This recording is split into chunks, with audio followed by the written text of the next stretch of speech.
Hello, I'm Michael Serapio. Well, for months now, Canadians have been hearing the Prime Minister promise to build faster and at speeds never seen before, all the while promising to build the Canadian economy by also dropping barriers to interprovincial trade. Well, today, the Carney government made a significant move in hopes of achieving those goals, tabling a bill that's been titled the One Canadian Economy Act. It all begins with simplifying how projects get approved in this country. In recent decades, it's become too difficult to build in this country.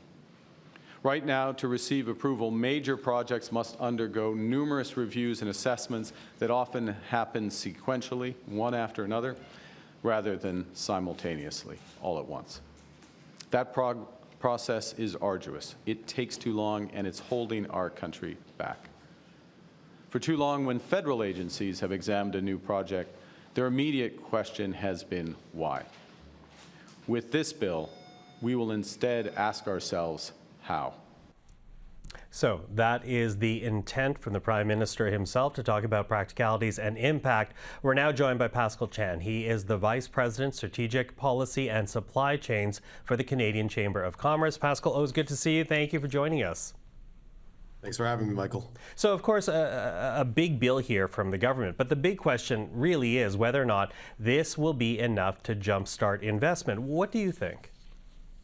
Well, first of all, we're going through a period of turmoil right now in our trading relationship with the U.S., and businesses have been feeling that. They've been dealing with uncertainty for months now. The steel and aluminum industries have been dealing with tariffs as well since March, and so it's been very complicated for businesses to plan and invest. Now, that said, it was incredibly encouraging to see the Prime Minister prioritize tackling internal trade and nation-building projects in his electoral platform, and we're pleased to see that there's been this intention to capitalize on that momentum that's been building over the last few months by first convening the premiers almost right away and then tabling this legislation, and certainly to move quickly to start eliminating some of these remaining federal barriers to internal trade, but also to make progress on this agenda to start building the trade infrastructure we need to ultimately expand our trade capacity and diversify our trade partnerships. Okay, so the signals, as you say, this week bookended by the First Minister's meeting, now this piece of legislation. But again, is this enough to get investors on side? Because ultimately that will be the proof in this pudding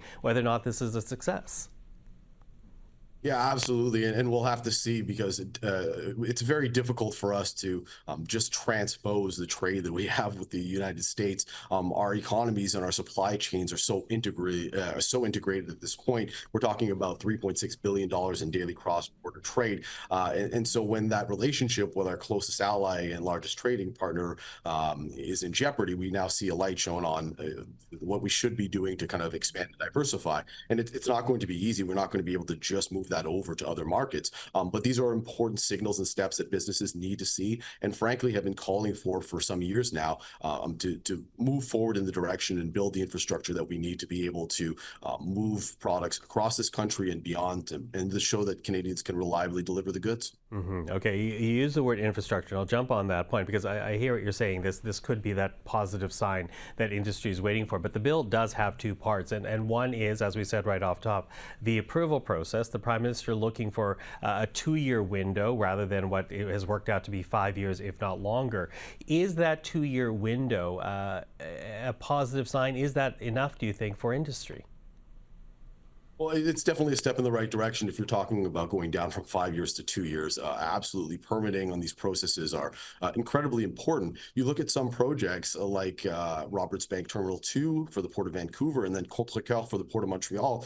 These projects have been talked about for over a decade now, and we're still not actually in the process of building them. So anything that is going to speed up that permitting and allow us to build projects, and this signal from government that it's time to stop slowing these things down and get to work on building these nation-building projects is incredibly encouraging. So obviously we welcome this legislation, and we hope that this is going to be passed quickly and that everybody's able to get to work and we can start expanding the trade that we need so dearly. Mm-hmm.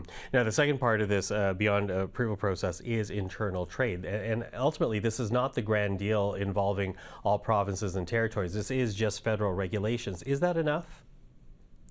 Well, first of all, removing any federal exemptions that remain under the Canadian Free Trade Agreement is that most obvious solution for the federal government.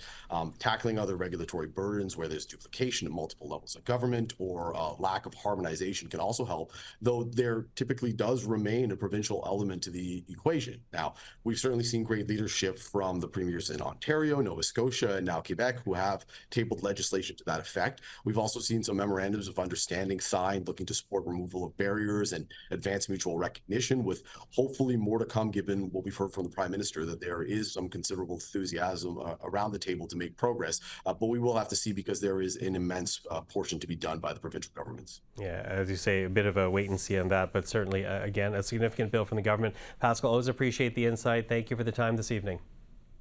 Thanks for having me, Michael.